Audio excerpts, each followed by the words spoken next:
yang tidak memiliki wudu dan tidak ada wudu bagi orang yang tidak menyebut nama Allah ketika berwudu, dan tidak ada salat bagi orang yang tidak bersalawat kepada Nabi sallallahu alaihi wasallam, serta tidak ada salat bagi orang yang tidak menyukai kaum Ansar. Hadis riwayat Hakim dan Ibnu Majah. Alhamdulillah sudah sampai ke hadis ke-20. Berarti kita sudah pertengahan daripada kitab ini. Alhamdulillah, Masya Allah, ini muslimat-muslimat boleh jadi ahli hadis semua ini. Ahli hadis riwayatan ya. Jadi ilmu hadis kan ada dua, ada riwayatan, ada dirayah. Riwayat yang kita bahas ini riwayat. Kalau nak tahu tentang ilmu hadis, itu namanya ilmu hadis dirayah. Itu belajar namanya mustalah hadis. Tapi yang kita baca selama ini namanya ilmu hadis riwayat. Riwayat baca kemudian syarahan. Tapi kalau kita nak ilmu hadis dirayah, itu lain lagi, itu yang lebih spesifik di dalam ilmu namanya mustalah hadis. Insyaallah sudah cukup jadi ahli hadisin. Jadi para perempuan-perempuan daripada Malaysia yang sudah atau mungkin dari negara lain, Anda tak tahu yang ada di sini daripada mana saja, sebab online kan masuk semuanya. Walhasil semualah muslimat yang ada di dunia yang hadir di sini semua, insyaallah semua jadi ahli hadis yang dicintai oleh Nabi Muhammad SAW. Ini sampai pada hadis yang ke-20, sampai pada pertengahan kita. Alhamdulillah, riwayat daripada sahabat Nabi Muhammad SAW, Sayyidina Sahal bin Sa'ad As-Sa'idi, daripada ayahnya Sayyidina Sa'ad As-Sa'idi, daripada kakeknya lagi, daripada Nabi Muhammad SAW. Rasulullah bersabda, la salata liman la wudu'alah. Tak sah salat yang tak ada wudu. Yang hadis, yang riwayat yang pertama, topik yang pertama, la salata, tak ada salat, maksudnya tak ada salat di sini tak sah. Yang tak ada salat di sini maksudnya tidak sah. Orang yang salat tanpa ada wudu. Itu kesepakatan daripada semua para ulama, semua mazhab. Semua sepakat bahwasanya tak sah salat tanpa ada wudu. Jadi wudu itu wajib. Apa yang la yatimul wajib illa bihi fahuwa wajib. Tidak sempurnanya kewajiban sesuatu kecuali dengan sesuatu itu, maka sesuatu itu menjadi wajib.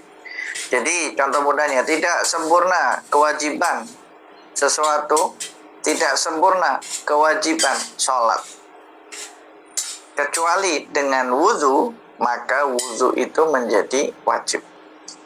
Jadi itu maknanya. Ma la yatimul wajib illa bihi bahwa wajib. Tidak sempurna kewajiban sholat kecuali dengan wudu, maka wudu menjadi wajib. Sebab itulah makna tak ada sholat di sini bagi sesiapa yang tak ada wudunya, itu maknanya tidak sah. Itu maknanya. Kenapa kita tekankan yang pertama la sholat, maknanya tidak sah?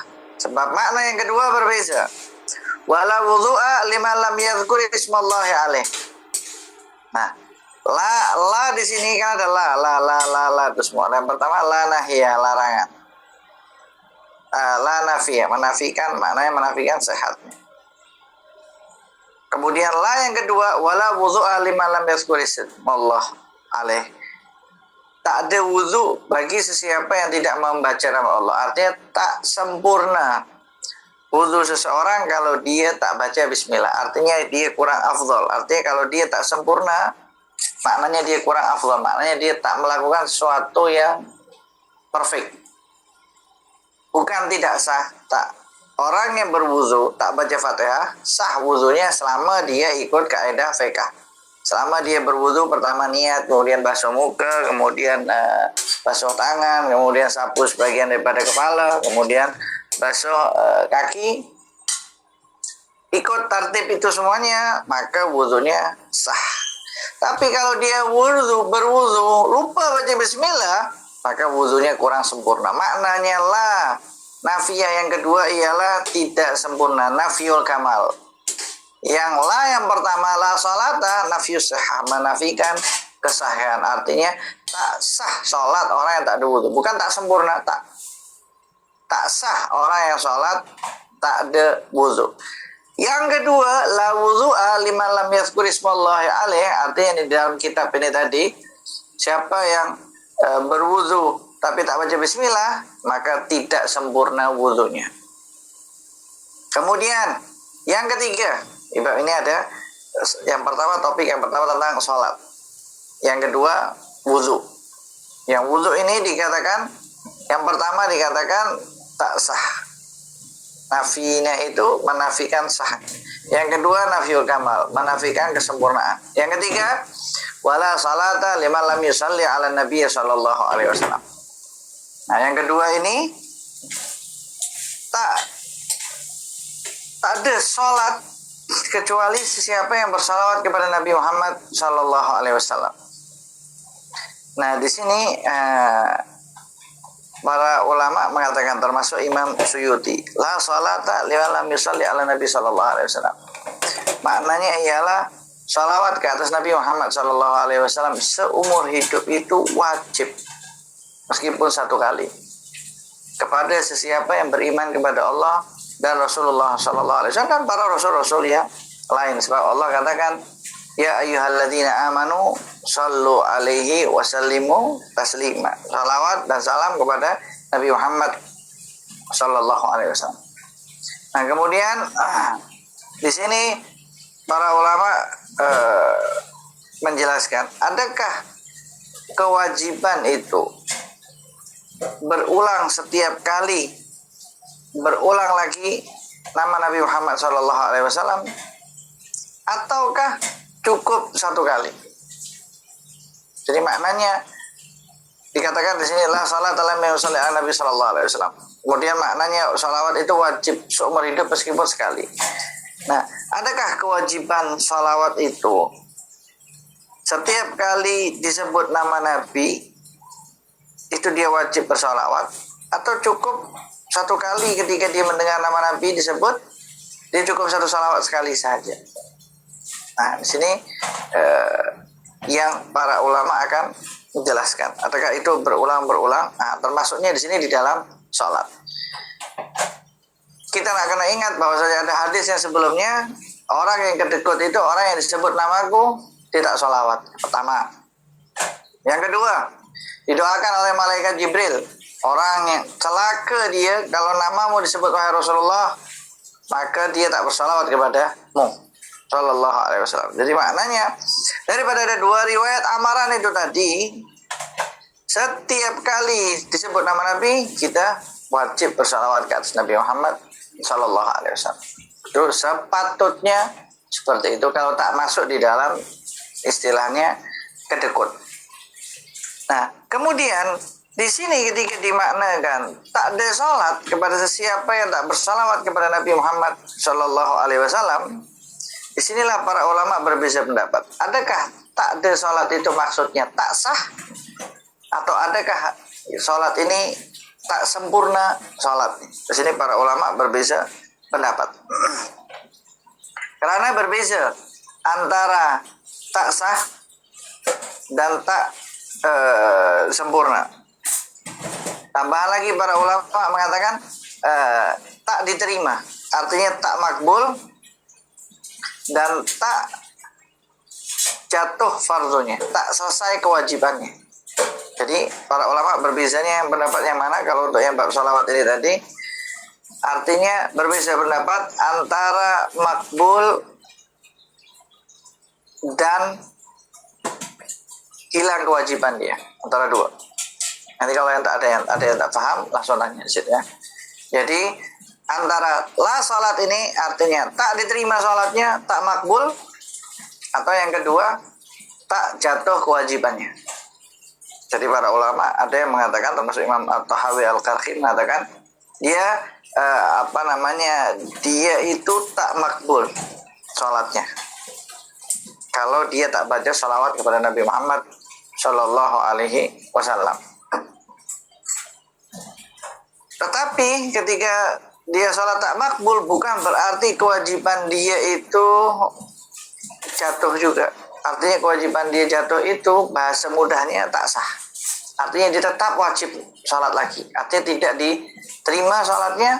Artinya dia tidak dianggap sholat. Artinya dia masih punya tanggung jawab untuk sholat. Contohnya, contoh paling mudahnya, kalau orang ini sholat zuhur, kemudian dia tak baca sholawat, maka sholatnya tak makbul. Ada pendapat mengatakan, para ulama ini mengatakan tak makbul. Dan kalau dia tak makbul, artinya masih wajib untuk dia. Jadi dia kena sholat lagi, so dia punya kewajiban untuk sholat lagi. Wajibnya dia untuk sholat zuhur itu belum lepas lagi. Nah, itu yang dijelaskan. Nah, Imam Suyuti bagi penjelasan, berbeda antara makbul dan selesai kewajiban. Karena kalau makbul itu Allah Subhanahu wa taala menerimanya daripada orang-orang yang bertakwa. Itu namanya makbul. Kalau dia bertakwa, Allah akan terima. Kalau dia sholat, dia tengok kanan kiri tangan kiri, yang mana sebelumnya pernah dijelaskan dalam hadisnya, Allah akan terima sholat sesuai dengan apa yang dia fokus di situ. Itu makbul. Tapi kewajiban dia sudah laksanakan. Itu sholawat. Maknanya di situ. Nah, kemudian di dalam makna yang lain lagi, makna la sholata di sini tidak sah sholat seseorang kalau di dalam mazhab Syafi'i tidak baca sholawat selepas tasyahud. Selepas tasyahud itu apa? Bacaan at-tahiyatul mubarakatuh salawatu thayyibatu lillah. Assalamualaikum ya Nabi warahmatullahi wabarakatuh. Assalamualaikum wa ala ibadillah sholihin. Kan kemudian asyhadu an la ilaha illallah wa asyhadu anna Muhammadar Rasulullah. Baru Allahumma sholli ala sayyidina. Ini dia tak sholawat. Dia selesai langsung. Assalamualaikum ya Nabi warahmatullahi wabarakatuh. Assalamualaikum wa ala ibadillah sholihin. Assalamualaikum warahmatullahi wabarakatuh. Dia hanya salam kepada Rasulullah tapi tak sholawat. Sudah baca assalamualaikum. Atau dia baca tahiyatul mubarakatuh salawatu thayyibatu lillah. Assalamualaikum warahmatullahi. Dalam mazhab Syafi'i dia tak sah. Artinya dia wajib mengulang kembali sholatnya. Tapi di dalam mazhab Abu Hanifah sunnah. Artinya sunnah apa? Tidak sempurna. Jadi sholatnya itu tidak sempurna. Jadi hadis yang mengatakan pada poin yang ketiga, tak ada sholat kepada sesiapa yang tak bersalawat ke atas Nabi Muhammad SAW. Dalam mazhab Syafi'i tak sah sholat itu kalau sesiapa yang tak baca salawat selepas tasyahud. Dalam mazhab Abu Hanifah tak sempurna orang yang sholat tak baca salawat kepada Nabi Muhammad SAW. Jadi kesimpulannya daripada perbedaan ulama, yang satu makbul, yang satu jatuh gugurnya, kemudian antara Imam Syafi'i dan Imam Hanafi, maka kesimpulannya yang paling mudahnya untuk kita pahami secara globalnya, Imam Syafi'i mengatakan tak ada sholat kepada sesiapa yang tak sholawat ke atas Nabi Muhammad SAW, artinya tak sah sholat itu. Tapi kalau Imam Abu Hanifah mengatakan tak ada sholat kepada sesiapa yang tak sholawat ke atas Nabi Muhammad SAW, artinya tidak sempurna sholat tersebut. Jadi itu perubahan yang perbedaan yang paling penting untuk kita fahami. Mudahnya seperti itu. Imam Syafi'i kata nafi di sini, taknya di sini, menafikan di sini tak sah. Jadi artinya dia tak gugur kewajibannya karena ulang balik sholatnya. Tapi kalau Imam Abu Hanifah mengatakan kurang sempurna, tak sempurna untuk sesiapa yang sholat tanpa ada sholawat. Jadi yang pertama semua sepakat, la sholata liman la wudu'alah. Tak sah sholat kecuali berwudu. Itu semua para ulama sudah sepakat. Kemudian tak ada wudu kepada sesiapa yang tak baca bismillah. Nah, para ulama hampir semuanya sepakat tak sempurna wudu yang tak ada baca bismillah. Baru yang ketiga, tak ada sholawat kepada sesiapa yang sholat. Baru para ulama bisa pendapat ini tak ada sholat maknanya, tak sah sholatnya. Imam Syafi'i ambil pendapat itu. Kemudian yang kedua, tak sempurna sholatnya. Imam Hanafi pendapatnya seperti itu. Jadi dua-dua pendapatnya benar. Coba tengok hadis Nabi Muhammad SAW luar biasa sampai membuat seperti itu. Kenapa? Karena mungkin ada orang-orang yang dia pakai mazhab Hanafi, dia kata dia tak baca sholawat. Jadi dia kurang sempurna, bukan tak sah. Itu pendapat daripada pendapat mazhab Hanafi atau Imam Hanafi. Tetapi di dalam mazhab tersebut juga diajarkan setiap kali kau selepas tasyahud baca sholawat. Jadi bukan berarti ambil pendapat ini sunnah kemudian ditinggalkan. Tak. Bukan itu, para ulama bukan macam itu. Bukan macam orang-orang awam zaman sekarang. Tak apa, sunnah, tinggalkan je lah. Kau sholat duha kata, taklah kan sunnah. Kau tak tarawih kah? Sunnah kan? Kau tak ini kah? Sunnah kan? Ini merendahkan sunnah. Tak, para ulama ketika berbeda pendapat yang satu wajib dan yang itu sunnah, bukan berarti orang yang berpendapat sunnah kemudian kata tak apa kau tinggalkan. Tak, mustahil Abu Hanifah tak nak menyempurnakan sholatnya. Imam Abu Hanifah sendiri kalau sholat sunnahnya saja dalam satu riwayat mengatakan sampai 500 rakaat. Ada riwayat mengatakan sampai 1000 rakaat. Dan Imam Abu Hanifah itu kalau sholat sunnahnya 2 rakaat itu 1 rakaat bacanya 15 juzuk, rakaat kedua baca 15 juzuk. Jadi 2 rakaat itu khatam Quran. Itu sholatnya Imam Abu Hanifah. Abu Hanifah dulu kalau sholat masuk dalam Ka'bah, sholat di situ. Pendapat ini sunnah itu secara fikahnya, hukumnya seperti itu. Tapi Imam Abu Hanifah tak mengajarkan orang-orang untuk ini sunnah hukumnya kau tak perlu baca salat tuh, tak ada. Ini hukum fikahnya seperti ini. Tapi penerapannya kan ada ilmu ihsan. Takkanlah kita dalam sholat saja kedekut tak salawat kepada Nabi Muhammad SAW. Itu bahaya. Kenapa? Sebab di dalam tahiyat kan ada salamnya. Assalamualaikum ya Nabi wa rahmatullahi wabarakatuh. Takkan ada namanya Nabi tak salawat dan salam. Itu maksudnya perbezaan para ulama. Ketika ada yang satu mengatakan yang wajib, yang satu mengatakan sunnah. Ini fungsinya ketika seseorang itu belajar dengan guru.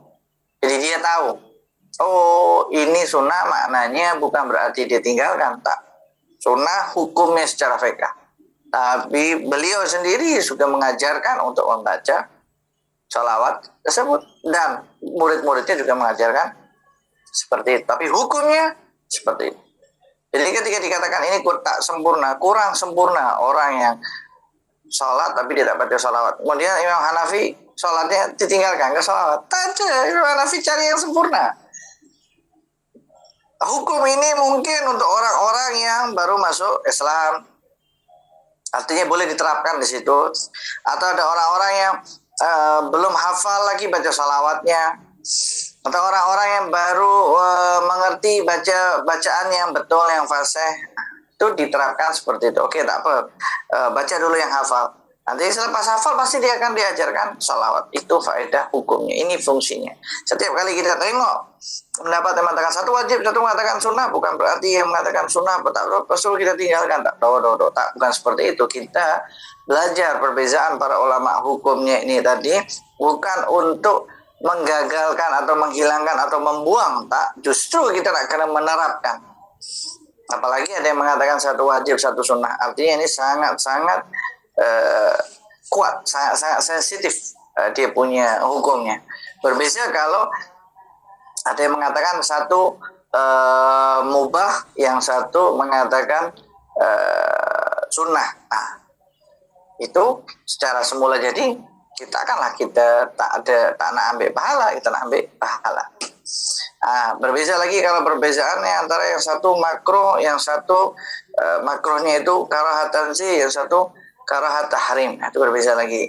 Atau ada lagi satu makruh, yang satu khilaf aulah, yang masih berkaitan tentang makruh itu tadi. Nah, itu para hukumnya para ulama ketika berbeza pendapat itu, kita cari mana yang menyelamatkan diri kita. Bukan berarti untuk membuang hukum tersebut atau menafikan hukum tersebut. Tak. Itu silap. Itu bahayanya ketika seseorang itu membaca ilmu sendirian. Tak ada guru. Itu bahayanya. Orang zaman sekarang kan seperti itu.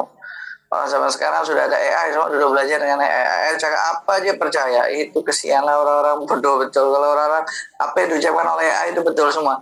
Kalau apa semua yang diucapkan oleh AI betul semua. Ada macam Nabi ya. Takkanlah manusia dapat ciptakan Nabi, tak, tapi pakai AI sebagai asisten, pakai AI sebagai alat untuk memudahkan kerja ke orang semua. Jangan jadikan AI sebagai guru, jangan jadikan AI sebagai reference di dalam agama, jangan jadikan AI sebagai mufti di dalam agama. Tak, jangan sampai seperti itu. Tapi kalau nak dijadikan yang ilmu-ilmu yang lain, tak jadi masalah. Yang tidak berkaitan dengan akidah kita, tidak berkaitan dengan syariat kita, tidak berkaitan dengan ihsan kita, pakai boleh. Kalau nak dipakai untuk kita, untuk di dalam agama, tak apa, pakai untuk penyusunan, untuk memudahkan kita, tengok jadwal, untuk terjemahkan hadis atau apa dan lain sebagainya. Kemudian selepas itu rujuk kepada guru kalau dalam ilmu agama. Jadi pakai terjemahan, rujuk ke guru. Kemudian ringkasan juga rujuk kepada guru. Jadi itu untuk mempermudah, pakai untuk mempermudah. Kenapa kita selalu ajarkan untuk pakai untuk mempermudah? Sebab muslimat yang di sini nanti mungkin dia masa depannya dia punya anak, dia punya cucu, dia punya anak saudara, dia punya murid di masa depan yang selanjutnya semua orang akan pakai AI. So kalau kita tidak mengerti AI itu sebagai asisten, kita tak mengerti AI itu sebagai alat saja, maka nanti generasi selanjutnya akan menganggap itu sebagai Tuhan, akan menganggap sebagai nabi, akan menganggap sebagai kebenaran mutlak, dan itu berbahaya. Itu berbahaya. Kemudian kita kembali lagi ke hadisnya yang ke-20. Kemudian pada poin yang keempat, wala salata liman lam yuhibbul ansar. Maknanya tak ada salat kepada sesiapa yang tidak mencintai kaum Ansar. Apa makna yang poin keempat ini? Nah, makna yang poin keempat ini ialah tidak sempurna. Maknanya tidak sempurna orang yang sholat yang dia tidak mencintai orang Ansar. Artinya sholatnya diterima. Kenapa? Karena Allah hanya menerima dari orang-orang yang bertakwa.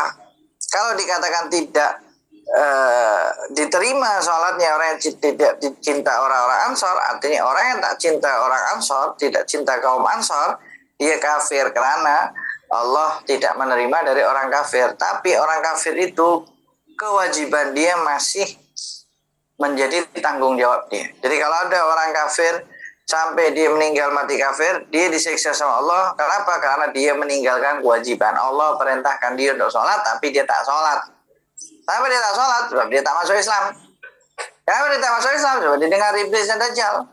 Tapi adakah perintah sholatnya tak dia orang kafir, berarti dia tak perlu sholat? Tak, tetap saja kewajiban dia setiap hari. Macam mana kita sholat 5 waktu, orang kafir juga dapat perintah itu, dan dia akan dihukum karena dia meninggalkan perintah itu. Kecuali ketika dia sudah kafir, kemudian dia masuk Islam, nah barulah yang sebelum-sebelumnya dipadamkan. Baru dia masuk Islam, nah dikira baru dia masuk Islam. Di hari dia masuk Islam itu baru dikira kewajibannya sebelumnya dimaafkan. Itulah keistimewaannya kalau orang kafir masuk Islam, Islam akan hapuskan semua dosa-dosa sebelumnya. Artinya kewajibannya dia sudah selesai semua.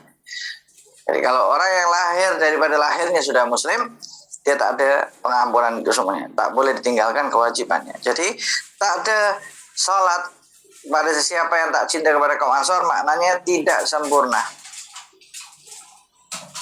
Orang yang sholat tetapi dia tidak mencintai kaum Ansor. Kaum Ansor itu sahabat Nabi Muhammad SAW yang berada di Madinah, yang menyambut Nabi Muhammad SAW. Ini juga merupakan kajian. Jadi kalau kita nak tengok, kita nak cinta kepada kaum Ansor, kita akan tahu siapa sahabat-sahabat Nabi yang Al-Ansori, yang mereka ada di Madinah waktu Rasulullah hijrah, mereka sudah ada di Madinah. Kita tak dapati siapa sahabat Nabi, tapi kita tengok siapa keturunannya. Ada beberapa, termasuk salah satu daripada ulama di yang Singapura, namanya Syekh Umar Al-Khatib. Syekh Umar Al-Khatib itu dia keturunan daripada salah seorang sahabat Nabi Al-Ansari, sahabat Nabi di Madinah. Maka cinta kepada dia wajib. Artinya apa? Tak sempurna lah. Jadi kalau kita tahu ada keturunan Rasulullah, mudah dideteksi. Mudah, oh ini Habib, atau ini Sayyid, atau ini Syarif, ini keturunan Nabi. Mudah banyak. Tapi kita nak tahu siapa keturunan sahabat Nabi yang Al-Ansar, bukan mudah. Hanya ada beberapa di antara para ulama yang nisbatnya seperti itu. Ada para ulama-ulama yang hebat, ada di antaranya beberapa keturunan sahabat Nabi seperti Syekh Abdullah Basaudan, itu keturunan Sayyidina Miqdad bin Al-Aswad. Ada beberapa keturunan itu tadi. Nah, fungsinya apa kita cari itu? Supaya kita nak sempurnakan keimanan kita. Kita juga cinta kepada Ansor. Kenapa Rasulullah mengatakan kita kena cinta orang Ansor? Sebab mereka yang tolong Rasulullah. Kalau kita cinta sama Rasulullah, kita juga nak cinta siapa yang tolong Rasulullah. Kalau kita cinta kepada Rasulullah, kita juga cinta kepada anak Rasulullah. Kalau kita cinta kepada Rasulullah, kita juga cinta kepada keluarga Rasulullah. Kalau kita cinta kepada Rasulullah, kita juga cinta kepada sahabat Rasulullah Sallallahu Alaihi Wasallam. Jadi semua yang cinta kepada Rasulullah, kita pun kena cintai. Kenapa? Sebab Rasulullah cinta kepada dia. Itu logiknya. Tapi kalau kita klaim kita cinta kepada Rasulullah, tapi kita tak cinta sahabat Nabi, kita tak cinta istri Nabi, kita tak cinta keturunan Nabi, kita tak cinta anak-anak Nabi, itu berarti cinta palsu, hanya klaim saja. Tak, yang namanya cinta kepada seseorang, cinta kepada semua sekitarannya. Jadi ketika dia cinta sama Rasulullah, Rasulullah ada anak, dia cinta kepada anak Rasulullah juga. Ini kenapa? Ini anak Rasulullah. Ini kita cinta kepada sahabat. Kenapa engkau cinta? Ini sahabatnya Rasulullah. Kenapa engkau cinta kepada istrinya Rasulullah? Ini istrinya Rasulullah. Bukan berarti kita cinta kepada istri orang. Tak, istrinya Rasulullah. Allah kata, wa azwajuhu ummahatukum. Istri-istrinya Rasulullah itu ibu daripada orang-orang mukmin. Artinya ibunya kita. Itu hanya khas kepada Rasulullah Sallallahu Alaihi Wasallam.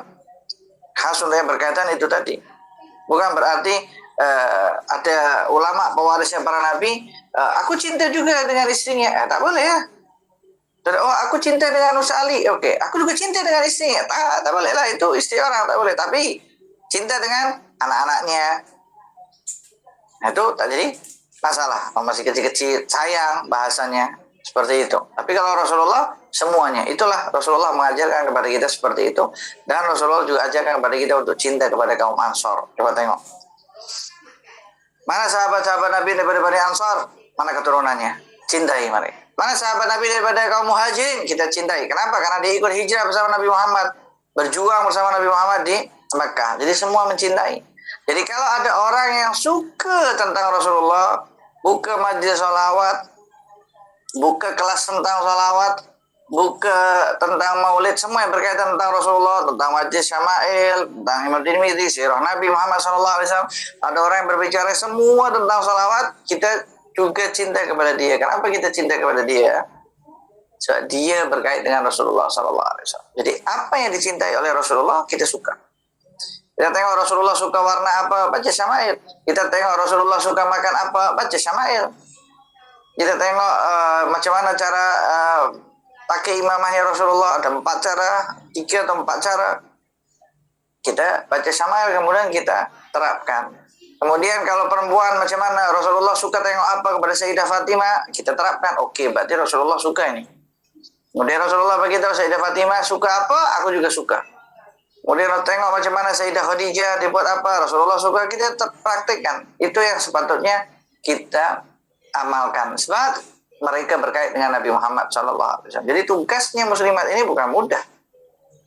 So, itu ketika ada kaum feminisme itu menyuarakan, oh kita muslim perempuan ini dihinakan, direndahkan, dijajah, dianak tirikan, tak dapat gaji yang besar, tak ada pangkat, tak boleh bekerja, tak boleh keluar, tak boleh ini semua Islam ajaran. Itu semua duduk penipu je, tak ada Islam ajaran. Sebab kita tidak membaca tentang sejarah muslimat. Sebab muslimatnya tak membaca tentang tokoh-tokoh muslimat yang hebat-hebat. Mulai dari sahabat Nabi sampai tabi'in, sampai tabi'in. Yang dibaca artisnya, yang dibaca tokoh-tokoh yang berkaitan sama politiknya atau bisnis woman-nya. Yang dicari yang itu. Orang-orang zaman sekarang seperti itu. Jadi muslimat sekarang itu banyak kehilangan tauladan. Siapa yang dicari ketika ada bisnis woman yang nampaknya Islamik, dijadikan idola, dijadikan tokoh. Dia tak pernah baca tentang Sayyidatuna Khadijah macam mana, Sayyidah Fatimah macam mana, Sayyidah Zainab macam mana, Sayyidah Ummu Salamah macam mana, Sayyidah Sofiyah macam mana. Tak pernah tahu. Tak pernah tahu macam mana zaman generasi tabi'in macam mana, Sayyidah Nafisah macam mana, Sayyidah Zainab binti Husain macam mana. Tak membaca benar-benar seperti itu. Jadi ketika nampak ada orang yang Islamik, jadi dia suka. Dia tak rujuk kepada yang atas. Sebab selalu mendengar Ini Rasulullah, Nabi lelaki, sahabat lelaki, para ulama juga lelaki. Nah, itu kaum feminisme masuk di situ. Mereka tak sadar laki-laki ini didikan siapa. Orang kalau nak jadi hebat, tengok emaknya lah yang didik anaknya. Itu yang perlu ditengok. Kalau nak tengok yang hebat-hebat, tengok pasti ada emaknya di situ. Nah, jadilah muslimat yang hebat. Sepatutnya muslimat yang cari tahu tentang muslimat. Ada banyak buku-buku. Kita dulu ada kelas online untuk muslimat tentang Sayyidah Aisyah. Macam mana? Dulu ada kelas lagi tentang Sayyidah Fatimah. Sayyidah Aisyah itu sampai khatam. Sayyidah Fatimah belum habis lagi pas itu COVID kalau silap. Jadi semuanya berkaitan tentang muslimat. Macam mana tokoh-tokoh muslimat di masanya. Nah, jadi kalau kita pergi dekat mana-mana buku, kedai buku, tengok ada biografi sejarah muslimat, baca. Dibaca. Jangan sampai Allah hukum kita cari tokoh-tokoh yang baru.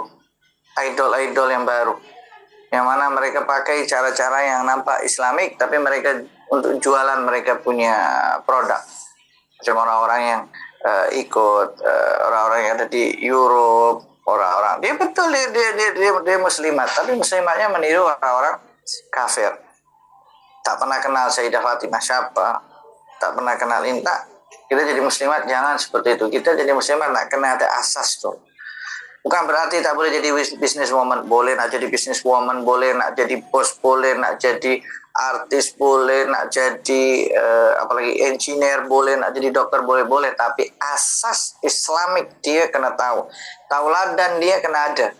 Aku tauladannya Sayyidah Khadijah, aku tauladannya Sayyidah Fatimah, aku tauladannya Sayyidah Zainab, aku Sayyidah Ummu Salamah. Semua. Aku tauladannya Sayyidah Juwairiyah. Dia tahu ceritanya dan itu yang dijadikan idola dia. Kalau dia tak ada tauladan itu sulit. Apalagi hidup dengan zaman sekarang. Kalau disebut kita ikut Rasulullah, kau ikut laki ya.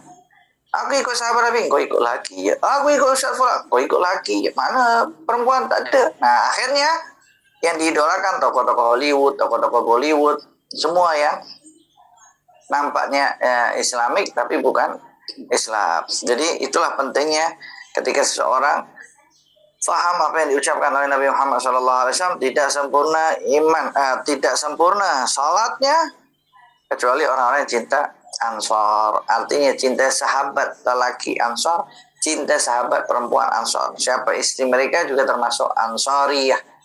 Kalau lelaki Ansari, kalau perempuan Ansoriyah. Jadi itu tugasnya, kita nak kena cari siapa sahabat-sahabat Nabi seperti itu.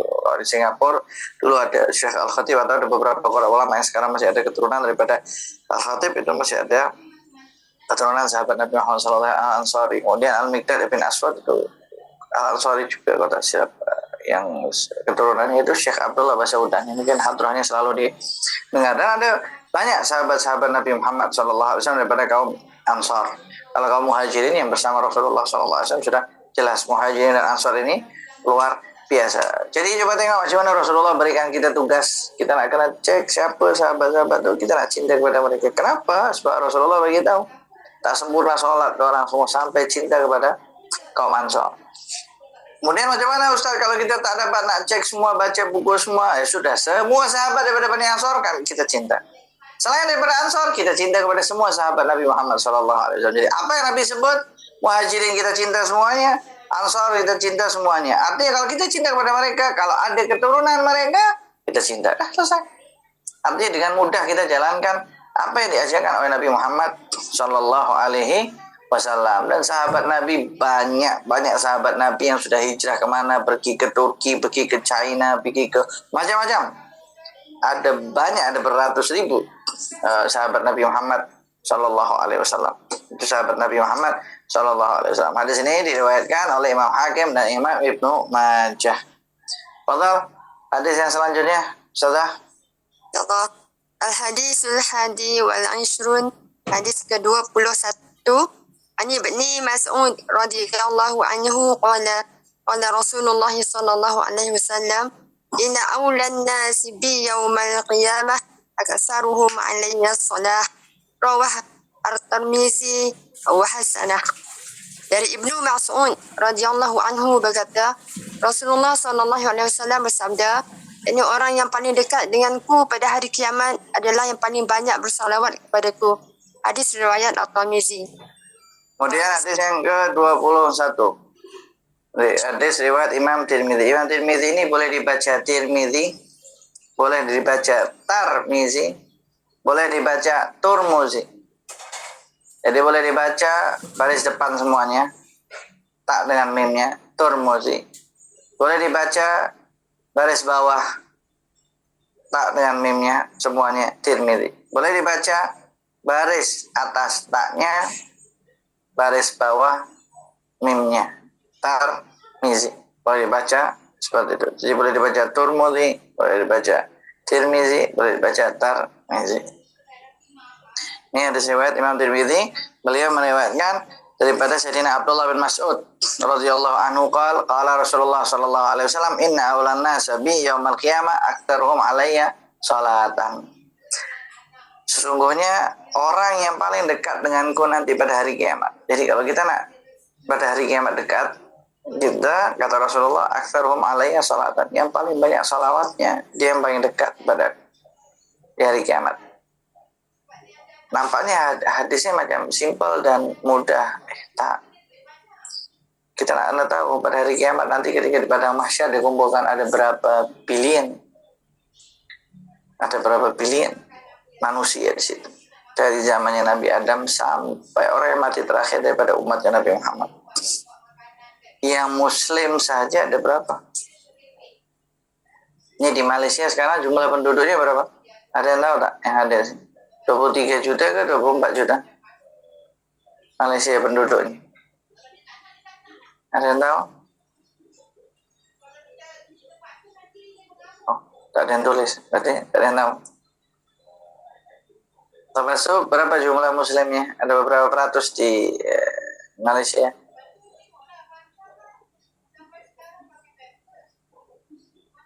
Anggap kita bagi contoh. Contohnya di Malaysia, misalnya kurang lebih itu 23 juta lah.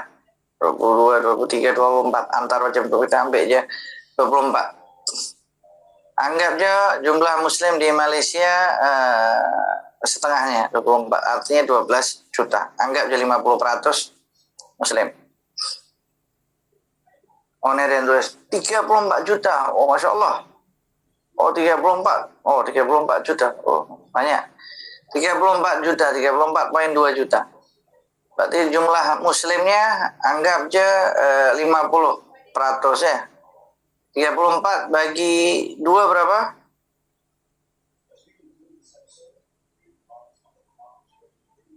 Nah, ditulis di situ. 17 juta muslim. Tahu situ ada yang tulis 22,86 juta jumlah muslim. 22,86. Banyak. 22 juta kita ambil angka bulat. 33 juta penduduk. 33 penduduk. Berarti 63% muslimnya. Masya Allah, banyak. Oke, kita ambil yang ditulis sama Imma Yeh. 22 juta jumlah muslim.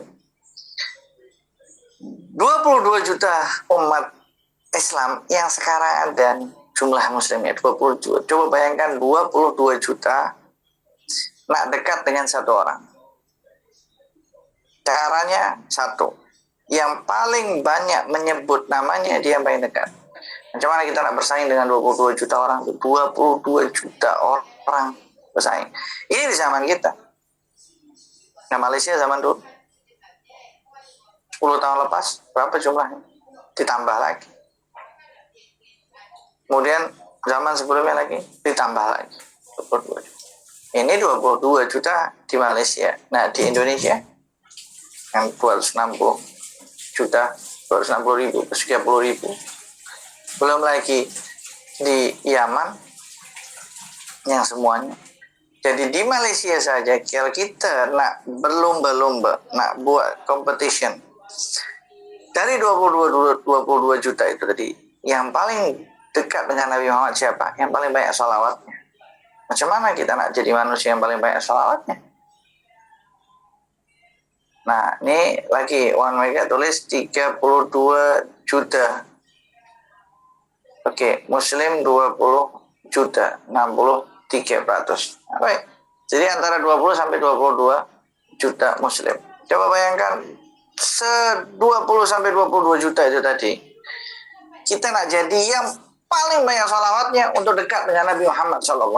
Macam mana caranya? Sebab semua nanti di hari kiamat orang nak dekat dengan Rasulullah SAW. Nah kita nak bersaing dengan 22 juta itu macam mana? Dan 22 juta sampai 20 juta, 22 juta, semuanya punya masa yang sama, 24 jam.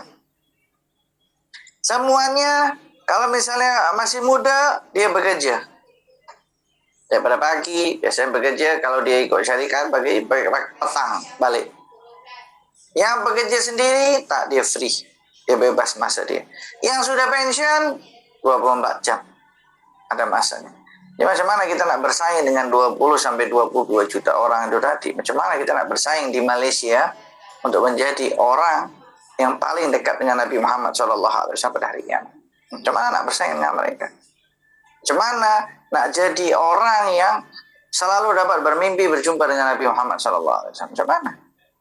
Sebab itulah Dajjal akan berusaha menjadikan kita ini jauh daripada Nabi Muhammad SAW, dialihkan semuanya. Ini 2024, tahun ini ada update 2024 21 juta muslim. Jadi 20 ke 22, ini 2024 21,3 juta muslim. Angka 21 juta itu cukup membuat kita shock kalau kita nak kata nak buat kompetensi, nak competition, bersaing untuk cinta kepada Nabi Muhammad SAW, untuk dekat kepada Nabi Muhammad SAW pada hari kiamat. Ini One Mega bagi tahu 2 bilion muslim seluruh dunia. 2 bilion muslim. Jadi kalau sekarang 2 bilion itu artinya kita nak bersaing dengan 2 bilion. Kita tengok angka 21 juta saja sudah shock. Terperanjat kita. Macam mana nak? Rasulullah bagi tahu siapa yang paling dekat dengan gue yang paling banyak bersalawat kepada aku. Coba bayangkan Rasulullah diperebutkan dengan 20 juta muslim, 21 juta muslim yang di Malaysia. Kemudian secara global nanti di padang mahsyar sekarang saja 2 bilion muslim. Lepas itu nanti di padang mahsyar dikumpulkan segitu banyak, siapa yang paling banyak salawat? Kemudian adakah orang ketika dia sudah meninggal di alam barzah dia baca salawat, dikira tak termasuk salawat, perbanyak lagi salawatnya? Jadi kalau kita tengok daripada data statistik ini tadi, hadis yang kita dengar tadi nampak macam mudah. Orang yang paling dekat denganku pada hari kiamat yang paling banyak salawatnya. Tapi faktanya, kita nak bersaing dengan 21 juta orang di Malaysia, nak bersaing. Nak jadi number 1 di Malaysia, orang yang paling banyak salawatnya bukan mudah, 21 juta orang. Nak bersaing lagi di dunia, 2 bilion. Macam mana kita nak bersaing dengan mereka? Tapi Allah Maha Adil. Allah letakkan semuanya punya porsi sama. Same portion. 24 jam. Dan masing-masing semuanya punya tanggung jawab. Ada perintah-perintah wajib. Wajib sholat, wajib cari nafkah. Semua ada. Macam mana kita nak bersaing dengan mereka itu semuanya? Sebab itu kalau yang hadir di sini sudah Allah berikan anugerah, punya harta yang mudah. Allah berikan anugerah, dia sudah invest, tinggal duduk saja terima dapat duit. Allah sudah berikan dia kemudahan, anak-anaknya sudah besar semuanya. Allah berikan kemudahan, emak bapaknya sudah ada yang jaga dia. Ambil peluang masa untuk salawat kepada Nabi Muhammad SAW. Sudah tak perlu lagi duduk nak fikir dunia, duit sudah datang. Tiap bulan ada orang yang bagi invest. Dapat, anak-anak sudah besar, artinya mereka masuk sekolah, atau mereka sudah bekerja, atau mereka sudah kawin, sudah mulai ringan kewajiban-kewajibannya. Mak bapak sudah ada yang jaga, atau mak bapak duduk dengan kita semuanya, kita boleh jaga sama-samanya. Kalau ada orang yang mak bapaknya sudah meninggal, sudah banyak keringanan di situ. Kalau perempuan muslimat misalnya dia tak kerja, dia di rumah, anak-anaknya sudah pergi sekolah semuanya, kemudian suaminya bekerja, kemudian dia ada maid, nak uruskan rumahnya, nak masak, dia free, ada peluang untuk baca. Baca apa? Baca sholawat, jangan ditinggal sholawat. Kalau Allah bagi keringanan, orang-orang yang hadir sini semua sudah mudah untuk masalah kewajiban di dalam nafkah dan lain sebagainya, jangan lupa sholawat. Kita nak bersaing hidup kita di dunia 60-70 tahun. umur kita di akhirat jauh lebih panjang daripada di dunia. Dan jangan pernah merasa tak apa Ustaz, yang penting aku masuk surga. Orang yang paling terakhir masuk surga, dia dapat surganya seluas bumi dan langit. Sekarang macam mana kita nak pergi ke Terengganu je, nak tunggu train laju tu. Jadi kalau tak kena 5 jam, 6 jam kalau dengan singgah-singgah. Kalau nak naik flight, nak kena pergi airport, jalan lagi, dan lain sebagainya. Coba bayangkan Allah bagi kita surga yang paling terakhir, luasnya seperti bumi dan lautan, bumi dan langit. Itu untuk kita, untuk seorang. Kalau kakinya sakit lutut, maka tak bolehlah pergi dari satu bilik ke bilik yang lain. Itu baru surganya dia. Macam mana kita nak tengok surga Firdaus? Macam mana nak jumpa dengan Rasulullah? Woi, kalau di kiamat, di masa hari kiamat, kita tak jadi orang yang pengen dekat dengan Rasulullah. Minimal kita dapatlah soft yang 3 terdepan untuk dapat dekat dengan Rasulullah Sallallahu Alaihi Wasallam. Kalau tak dapat, memang la ilaha illallah, berat. Jadi hadis ini bukan hadis yang ringan, bukan hadis yang mudah. Tak, hadis ini hadis yang sangat berat, hadis yang memotivasi kita betul-betul, kita macam ada pecutan untuk salawat. Lagi di padang mahsyar bersaing untuk dekat dengan Rasulullah. Jemaah muslim yang ada sekarang dan termasuk yang dah meninggal dunia, maknanya lebih dari 2 bilion. Ya betul, lebih daripada 2 bilion. Jadi kalau kita tak jadi number 1 di dalam 21 juta di Malaysia, kita tak jadi number 1 di dalam 2 bilion yang sementara ada ini tadi, maka sulit kita untuk bersaing dengan sebelum-sebelumnya. Macam mana orang-orang baca salawat kepada Nabi Muhammad Sallallahu Alaihi Wasallam. Jadi ini tugas kita lah. Jadi jangan lupa. Kalau nak baca salawat panjang Ustaz, kan kita sudah pernah bagi ijazah kan? Masih ingat kita yang bagi ijazah salawat dhamir namanya? Yang ringan je. Baca innallaha malaikatahu yusholluna 'alan nabi ya ayyuhalladzina amanu shallu 'alaihi wa sallimu taslima. Baca Allahumma shalli 'alaihi Allahumma shalli 'alaihi Allahumma shalli 'alaihi. Very simple salawat. Yang tak simple itu yang kita tak mampu nak manage masa kita untuk baca salawat dekat Nabi Muhammad sallallahu alaihi wasallam. Jadi hadis ini, inna awlan nasa bi yaumil qiyamah aktsaruhum alayya salatan, merupakan hadis yang membuat jantung kita berdegup kuat, berdegup panjang. So, macam mana kita nak dekat? Dan ingat, semua manusia muslimnya wala kafir, semua cari Nabi untuk dapatkan syafaat. Sebab itu Rasulullah punya nama syafaatul uzma, semuanya dapat. Coba bayangkan macam mana? Apalagi dipandang masa dapat keringanan, syafaatul uzma itu tadi.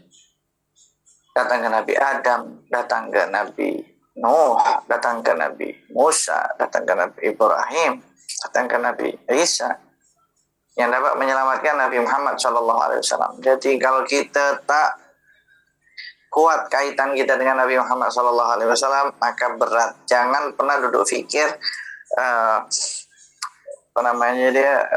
saya sibuk Ustaz, saya tak ada masa. Itu orang yang kena tipu oleh iblis dan dajjal. Kenapa? Sebab semua orang boleh. Kenapa dia tak boleh? Saya tak mampu, saya punya bisnis 24 hour Ustaz. Kita nak duduk fikir ini, duduk fikir itu, duduk fikir itu, duduk fikir. Asyik duduk fikir aja. Lama-lama dia mati belum selesai dia punya fikiran. Dia mati belum selesai. Tapi kalau dia mati itu bisnisnya siapa yang ambil? Yang ambil juga anak waris dia, ahli waris dia. Bukan dia pun. Dia yang pening kepala nanti di hisab.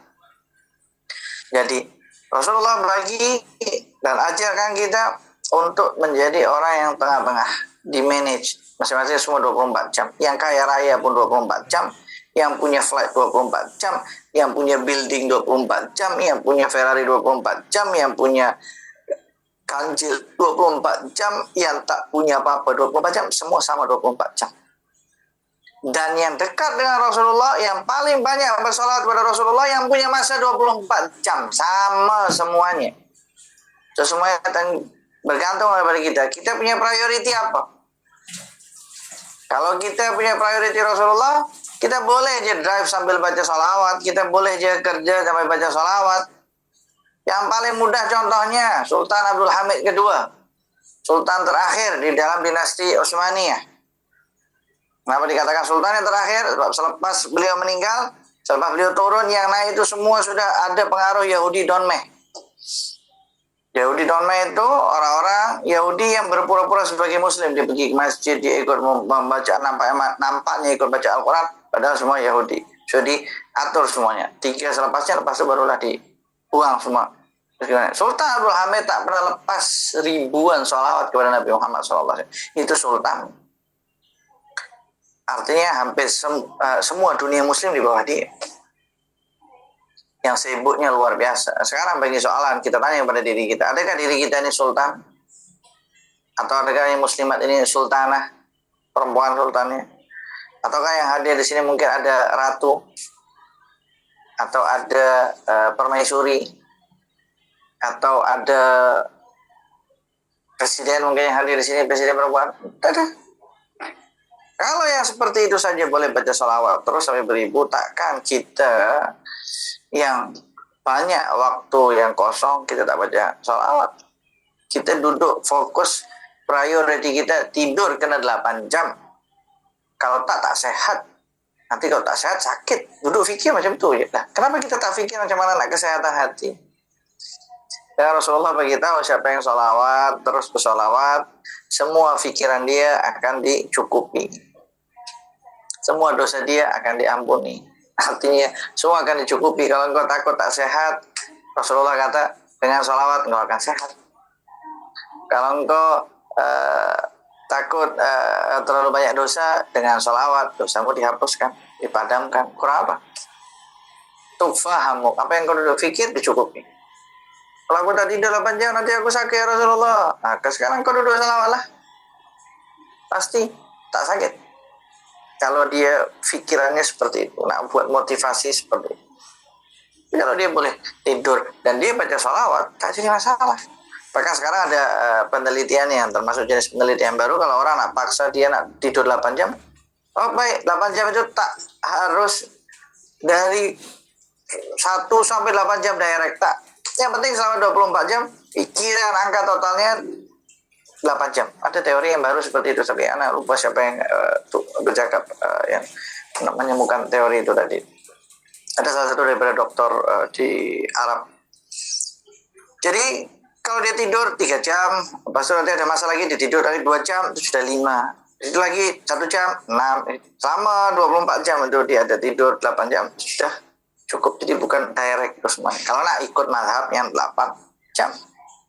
Kalau dia takut tak sholawat, tak. Kita percaya dengan apa yang Rasulullah beritahu. Kita tidur, oke. Sebelum tidur lah baca sholawat. Yang Allah bagi anugerah sudah tak menyusui anaknya dengan susu badan. Yang Allah bagi anugerah anak-anaknya tak tidur sama dengan dia. Yang Allah bagi anugerah dia tak perlu tidurkan hak anaknya untuk dia tidur sampai itu.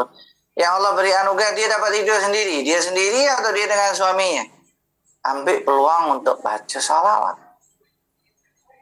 Tapi bolehkah jika salawat dengan cepat gopoh sebab nak capai target kuantiti yang banyak sehari? Baca salawat Allahumma sholli alaih. Itu yang cepat. Itu yang paling cepat. Tapi kalau dia nak baca yang panjang, cepat dan gopoh, tak jadi masalah. Lama-lama dia akan hafal semuanya. Saya salawat sebab saya hamba. Saya salawat sebab saya hamba yang Allah perintahkan ke atas hamba untuk bersalawat ke atas Nabi Muhammad SAW. Itu aja. Satu hadis ini boleh buat kita duduk berfikir macam mana semuanya. Jadi masa masing-masing itu ada masanya. Dan kalau Allah beri anugerah untuk muslimat yang hadir di sini, diberikan anugerah suaminya kaya, suaminya baik, sudah memberikan semuanya, rumah sudah ada maid, semua dapur full, keperluan ada. Ketika masak, baca sholawat. Ketika buat baking, buat roti, buat jajan cake, baca sholawat. Sholawat itu jangan ditinggal. Apalagi muslimat, penting. Karena muslimat kalau yang hadir di sini, sudah menjadi ibu, Allah berikan anugerah dia sebagai ibu, kalau dia kuat baca sholawat, doanya didengar, cepat dia dekat dengan Allah, cepat dia dekat dengan Rasulullah Sallallahu Alaihi Wasallam. Pintunya untuk sampai kepada Allah melalui Rasulullah. Macam mana coba kalau dia tengok anaknya mungkin ada apa-apa, dia cakap, ya Allah, ya Rasulullah, anakku macam mana, ya Allah, anakku macam mana, ya Rasulullah, macam mana anakku, ya Allah, Rasulullah, aku bacakan sholawat ini niatnya untuk syifa untuk anak-anakku, makbul. Jadi dia dekat dengan Rasulullah SAW. Belum lagi nak bersaing dengan 21 juta pada tahun 2024. Belum lagi nak, berapa tadi? 2 bilion. 2,05 bilion seluruh muslim di dunia. Artinya jadilah muslimat-muslimat yang terbaik. Dan ayat-ayat ini, kalau ada iblis, pasti iblis geram. Pasti Dajjal geram. Ini kenapa Ustaz Ali ajarkan muslimat untuk baca sholawat? Lagilah Dajjal, kalau perlu dia utus dikirimkan semua Dajjal, bagi tahu Ustaz Ali. Dan boleh dia mengajar lagi sholawat, macam-macam. Dia boleh direct pada saya, atau mungkin bagi tahu daurah mu'alimah kena tutup kelas sholawat ini. Tak boleh. Macam mana ajarkan muslimah semua sholawat? Tak boleh. Dia kena buat benda yang lain, dia kena tengok rock, dia kena pop, dia kena ikut konser dekat Bukit Jalil, semua kena hilangkan. Tak boleh baca sholawat. So iblis tak suka dengan benda macam ni, bahaya. Ini ada yang tanya, Assalamualaikum Ustaz, saya nak tanya soalan nih, risau sangat. Soalan, ada apa tandanya semalam saya mimpi ada satu suara cakap, umati, umati, umati. Suara itu sayu sangat. Sampai saya terjaga perkataan itu keluar daripada mulut saya. Mulai saya ingat, saya nak mati sebab perkataan itu umati, lama-lama baru saya perasan umati itu umatku yang Nabi Muhammad sebut. Adakah mimpi saya itu benar? Saya sedih sebab saya nangis sedih sebab bila ingat mimpi itu. Berarti orang ini tadi ketika dia mimpi mendengar seperti itu, artinya Rasulullah Sallallahu Alaihi Wasallam memberikan teguran untuk peduli kepada sesama. Maksudnya ketika ada suara itu tadi, itu namanya hatif. Hatif itu ada suara yang tak dapat didengar. Artinya hatif itu menjadi perantara daripada Nabi Muhammad SAW, orang-orang yang baik, suara daripada orang-orang yang baik. Artinya engkau, orang ini tadi, orang yang bermimpi ini tadi, kena ambil berat dengan muslimat yang lain atau muslimin yang lain. Mungkin orang yang bermimpi ini tadi, dia punya pangkat, mungkin dia punya harta, atau mungkin dia punya ilmu yang lebih. Dia kena ambil berat dengan muslimat-muslimat yang lain. Itu salah satu maknanya ketika orang itu mengatakan seperti itu atau mendapat berita seperti itu dalam mimpinya. Artinya dia punya kelebihan anugerah yang sepatutnya dia pakai untuk membantu umat Nabi Muhammad SAW. Jadi sepatutnya tak perlu sedih, tapi sepatutnya perlu semangat untuk membantu lebih umat Nabi Muhammad SAW, terutama muslimat-muslimat. Jadi kena semangat untuk jaga muslimat Nabi Muhammad SAW.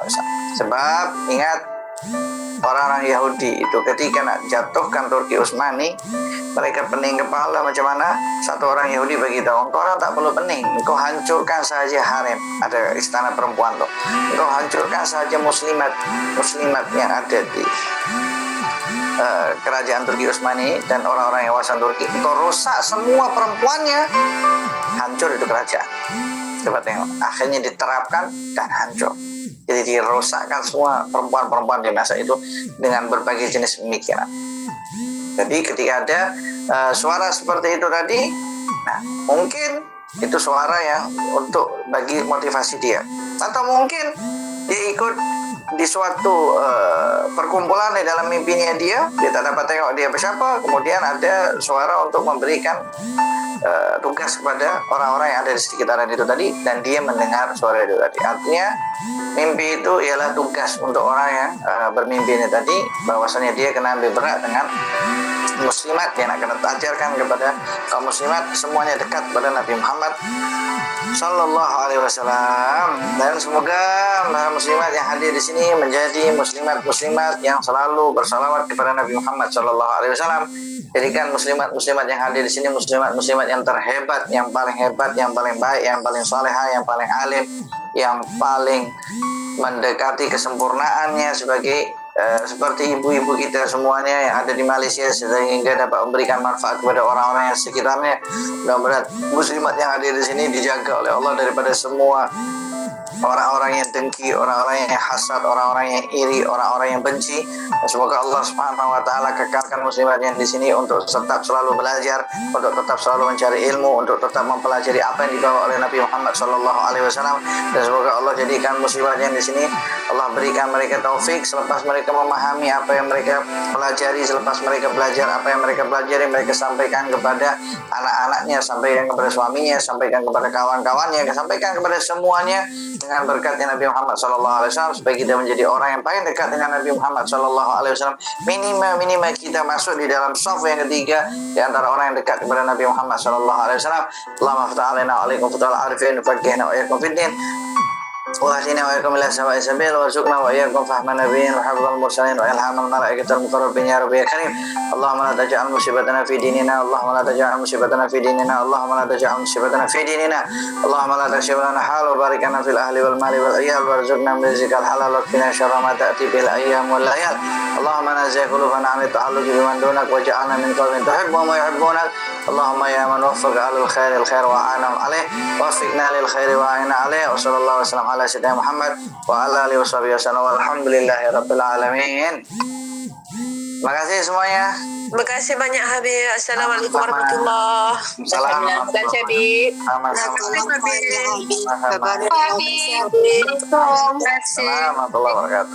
Assalamualaikum. Warahmatullahi wabarakatuh. Waalaikumsalam Habib. Warahmatullahi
Kamu tak rasa biskut ni kuat?